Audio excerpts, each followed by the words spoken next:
Hello student. आज हम पढ़ने जा रहे हैं 6 लेक्चर में conservation of mass applied to a control volume. Mass किस तरह से कन्वर्ट होता है किसी भी कंट्रोल वॉल्यूम में, उसके बारे में। तो इसके लिए हम एक एग्जांपल लेते हैं। Let us consider the law of conservation of mass as applied to the control volume. ये आपकी एक स्टीम टरबाइन है जिसके अंदर आपका कुछ भी मास एक फिक्स्ड एंट्रेंस से एंटर होता है। तो दैट मीन्स आई यहाँ पे डिनोट कर रहा है एंट्रिंग पॉइंट और ई है वो डिनोट करेगा आपका एग्जिट पॉइंट। तो जिस भी वेलोसिटी से या जिससे भी आपका मास प्रेशर से एंटर हो रहा है और कुछ न कुछ वेलोसिटी से आपका मास है वो एग्जिट होगा।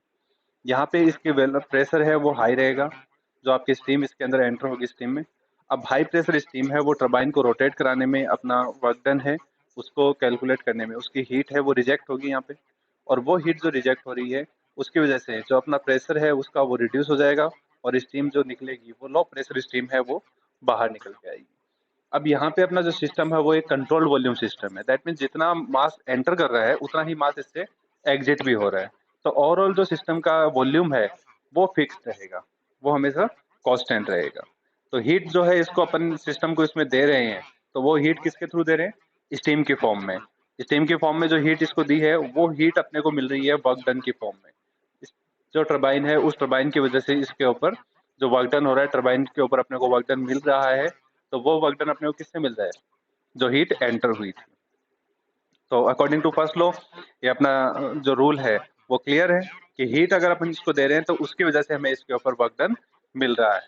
बट कंट्रोल वॉल्यूम है तो दैट मीन्स यहाँ पे वॉल्यूम जो रहेगा मास का वो आपका हमेशा कांस्टेंट रहेगा। जितना मास आपका एंटर हुआ है उतना मास आपका एग्जिट भी हो रहा है। अब इसको समझने के लिए हम समझते हैं कि during a time interval D T, एक स्मॉल टाइम इंटरवल लेते हैं डी टी, जिसके लिए हम मास को अज्यूम करते हैं कि मास अपना है वो डी एम आई है जो कि एंटर हो रहा है। M, dm that means small mass component and I that means entering mass at entering level.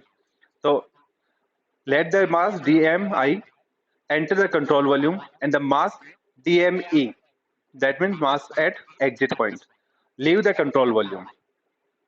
तो क्लियर है कि मास एंटर जो हो रहा है वो dmi है और जो एग्जिट हो रहा है वो dme है। Let mt represent, M T वो मास है जो कि ये रिप्रेजेंट करेगा कि टी टाइम इंटरवल के ऊपर कितना मास इसके अंदर कंट्रोल वॉल्यूम में अवेलेबल है। तो वो मास हो गया आपका एम टी।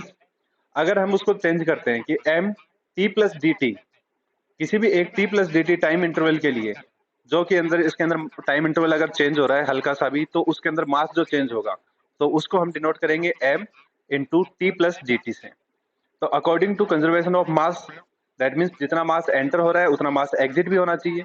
तो M T plus D T means आपका जो मास है उसमें चेंजेस जो डी टी टाइम के अकॉर्डिंग हो रहा है तो वो क्या होगा? एम टी आपका जो भी मास इसके अंदर है प्लस डी एम आई जो मास आपका एंटर हो रहा है और माइनस डी एम ई जो मास इससे एग्जिट हो रहा है। दैट मीन्स ये आपका मास है जो इसके अंदर अवेलेबल रहता है हमेशा। ये मास आपका एंटर करेगा डी एम आई और डी एम ई मास वहां से एग्जिट हो जाएगा। अब इस इक्वेशन को अगर अपन सिंप्लीफाई कर लेते हैं, एम टी और M T plus D T terms दोनों को एक तरफ रख लेंगे तो ये इक्वेशन आपकी हो जाएगी M T plus D T minus M T equals D M I minus D M E. That means mass entering और एग्जिट का जो डिफरेंस है वो आपके टाइम इंटरवल के डिफरेंस के इक्विवेलेंट होगा।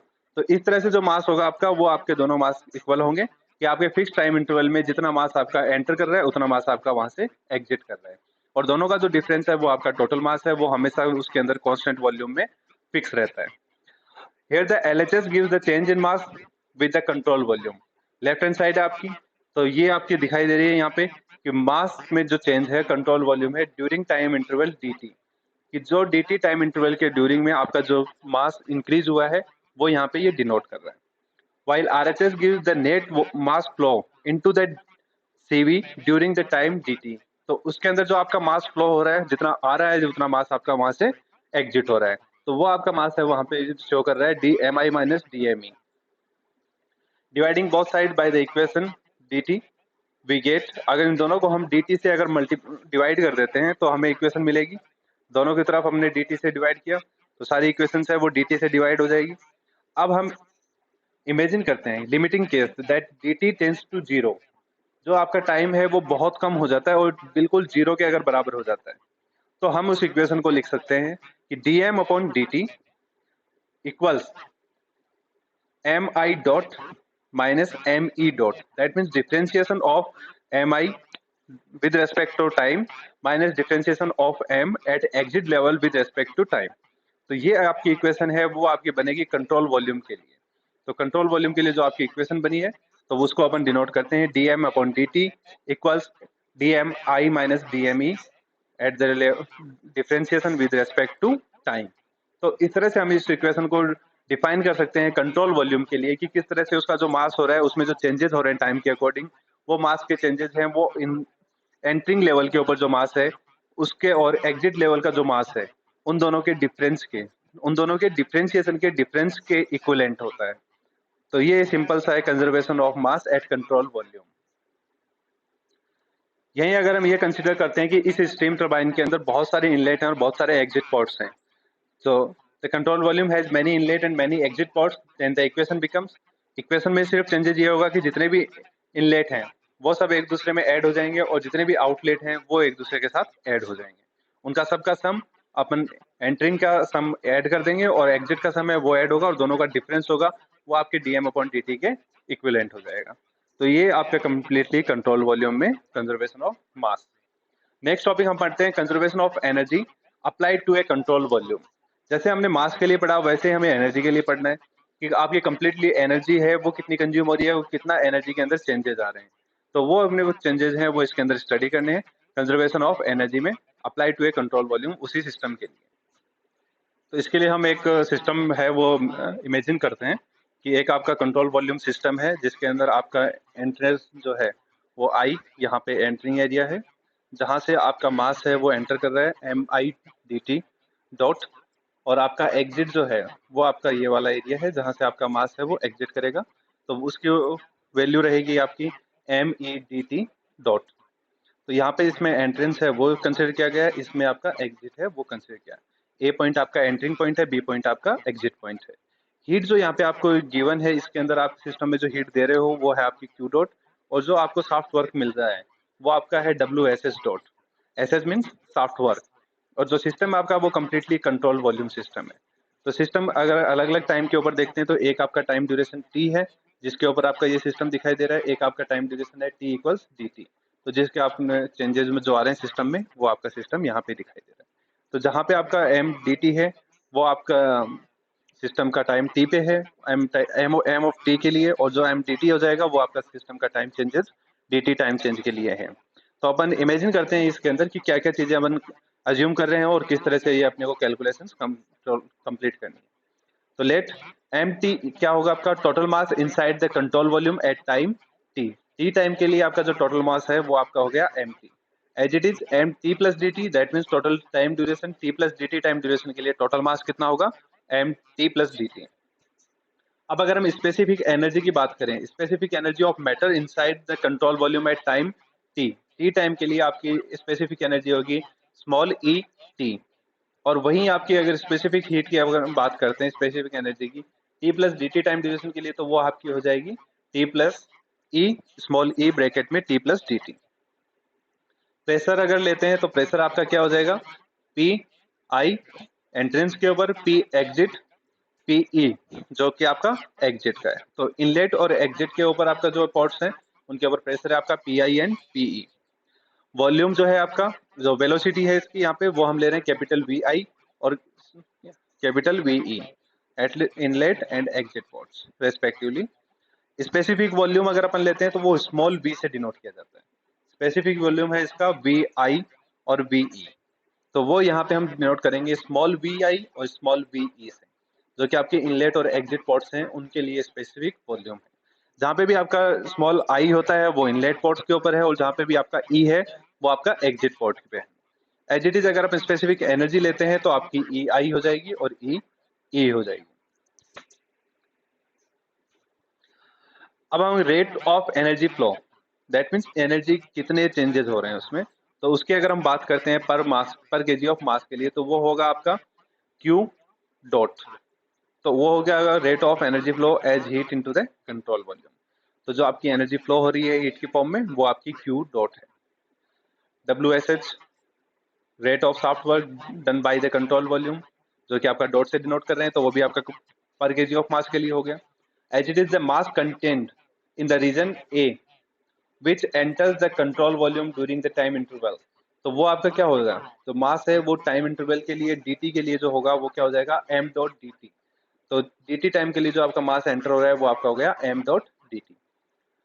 The mass containing at the region, जो आपका रीजन बी है, दैट मीन्स एग्जिट पोर्ट है, तो उसमें आपका जब कंट्रोल वॉल्यूम मास है तो वो टाइम इंटरवल dt के लिए क्या हो जाएगा M E dt, M E dot dt। तो दैट मीन्स एंट्रेंस के लिए आपका एम आई और एग्जिट के लिए आपका एम ई, दोनों dt से मल्टीप्लाई हो गए। From the mass balance we can write, अब मास बैलेंस के अकॉर्डिंग हमने इक्वेशन पढ़ी थी कंजर्वेशन ऑफ मास में कंट्रोल वॉल्यूम के लिए, तो उसमें था आपका M T minus M T plus D T equals M I D T minus M E D T. तो वही इक्वेशन है यहाँ पे, नॉर्मली यही है कि आपके एंट्रेंस के ऊपर टी टाइम ड्यूरेशन के लिए आपके जो चेंजेस आ रहे हैं वो आपका टोटल एक साथ हो गया, और जो आपका एग्जिट के ऊपर है वो आपका टोटल एक साथ हो गया। दैट मीन्स आपका एंट्रेंस के ऊपर है M T plus M entrance D T dot equals M T plus D T plus M E D T. तो दैट मीन्स जो आपका टाइम ड्यूरेशन में चेंजेस की वजह से आपका जो मास एग्जिट हो रहा है वो आपके एंट्रेंस मास के ऊपर जितना मास था उसके टाइम ड्यूरेशन के लिए जितना मास है उसके इक्विवेलेंट होगा। Where m I dot dt is the mass entering the control volume during the differential time dt. To accommodate this, the mass inside the control volume has to be compressed such that its volume decreased by the amount m I v I dt।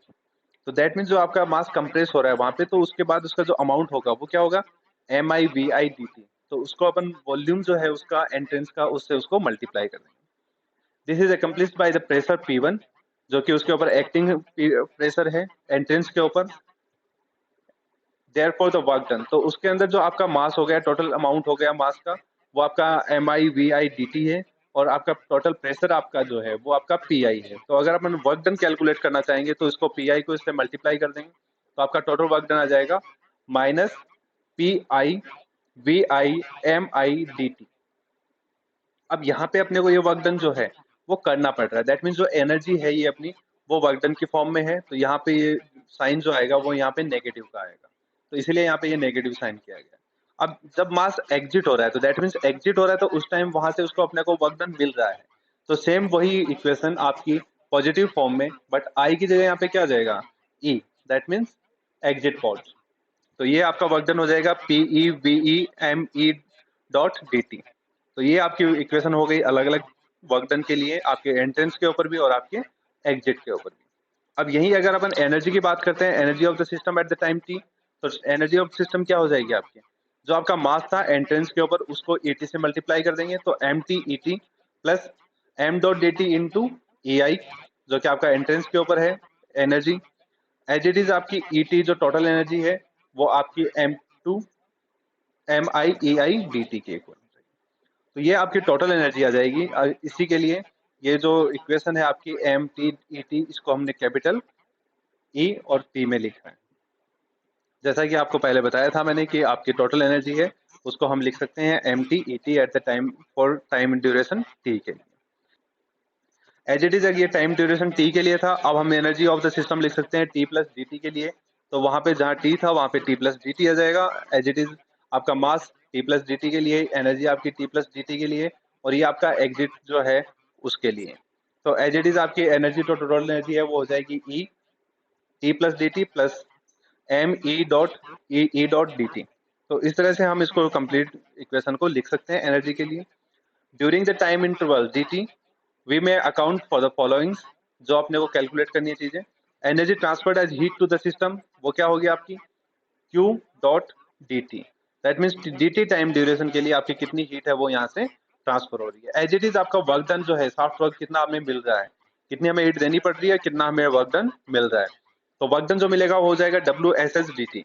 तो W S S D T है वो यहाँ पे work done आ गया आपका। अब इस work done की हेल्प से और एनर्जी की हेल्प से हम इक्वेशन को सॉल्व कर सकते हैं according to first law of thermodynamics.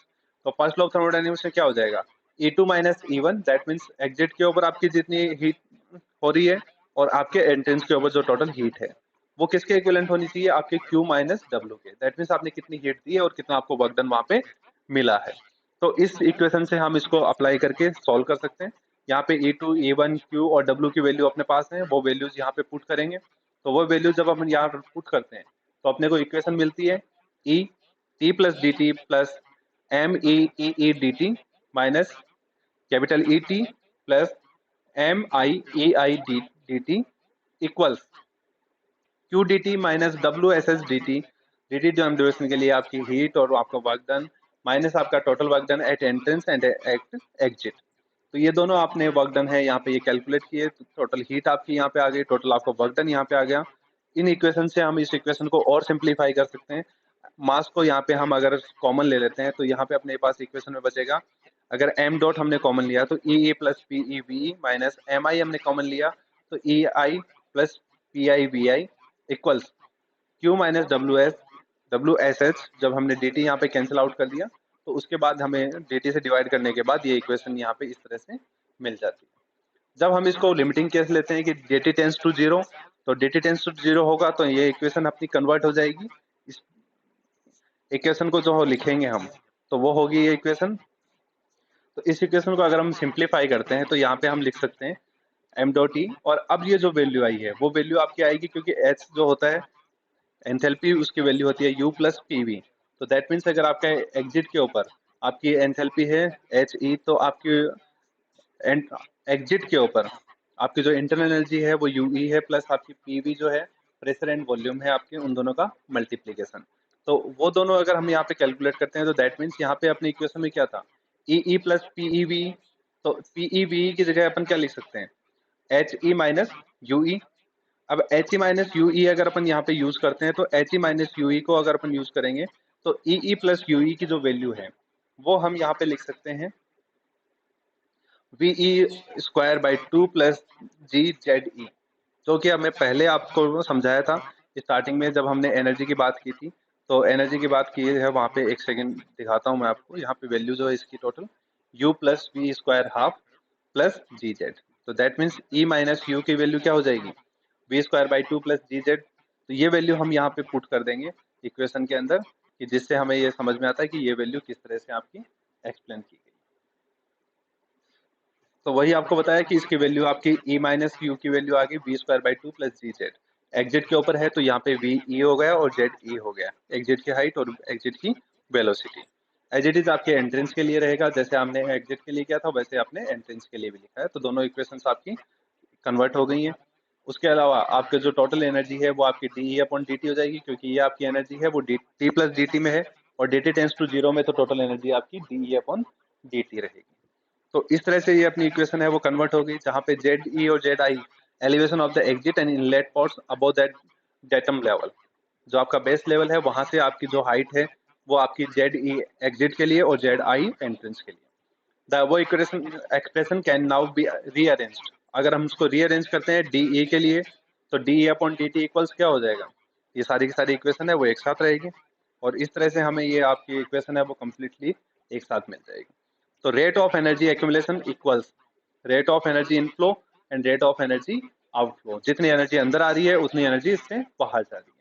तो इससे हम rate of energy accumulation calculate कर सकते हैं। तो ये भी एक आपका इंपॉर्टेंट डेरिवेशन रहता है इस यूनिट के अंदर, जिससे हमें एनर्जी कंजर्वेशन के बारे में पता चलता है। इस इक्वेशन को, डेरिवेशन को आप अच्छे से समझ लेना, याद कर लेना और अच्छे से इसको पढ़ लेना। Thank you so much.